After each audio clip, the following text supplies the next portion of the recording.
अगर किताब में ज्ञान होती तो गौतम बुद्ध पीपल के पेड़ के नीचे बैठकर विद्वान नहीं बनते। ये कौन समझाएगा? एक घड़ी पुनियाद हरि यादों में पुनियाद तुलसी संगत साध के की हरे सारी भैया तो दे दनादन चौपाई पढ़त बाड़े हो। हालांकि इनकर बात में बहुत बड़ा राज बा। उहे छुपल राज के हमनी के जाने ला कोशिश करल जाई।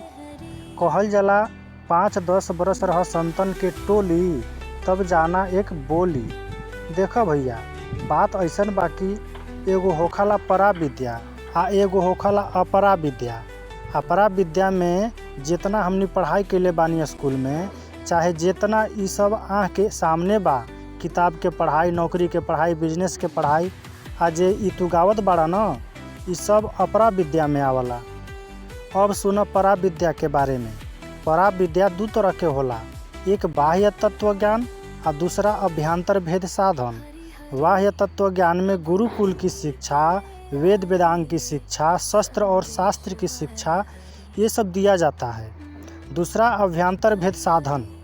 अभ्यंतर भेद साधन में अंदर की यात्रा होती है, यानी कि हमारी जो भी आत्मा की शक्तियाँ बाहर में प्राकृतिक में फंसी है, उसे गुरु ज्ञान से, विधान से अपने अंतर्मुख करना, शरीर के भीतर की यात्रा करना। सूर्य का प्रकाश, पंच ब्रह्मांडी शब्द, निरंकार, ओ हम सो हम, शक्ति निरंजन, ओम का दर्शन, मन का स्वरूप, आत्म साक्षात्कार, महासुख का सागर इत्यादि का यात्रा होता है। अंत में परमात्मा का भी दर्शन होता है, जिसे आंतरिक भेद साधन कहा जाता है। भैया खाली ऐसे ही ये सब सत्संग के विषय बा, ये सब सत्संग में जानल जाला। अनहरिए कुछ बात ना बोले के चाहिए। सत्संग में पहले जान लो, ओकर बाद बोलो। किताब के ज्ञान का होखला और पीपर के पेड़ के नीचे बैठल ज्ञान का होखला, ये सब बहुत बड़ा विषय बा, लेकिन हम बहुत संक्षिप्त में ये सब बतैले बानी, बहुत छोटा में बतैले बानी। परा विद्या और अपरा विद्या दू तरह के विद्या होखला, एकरा जानल बहुत जरूरी बा।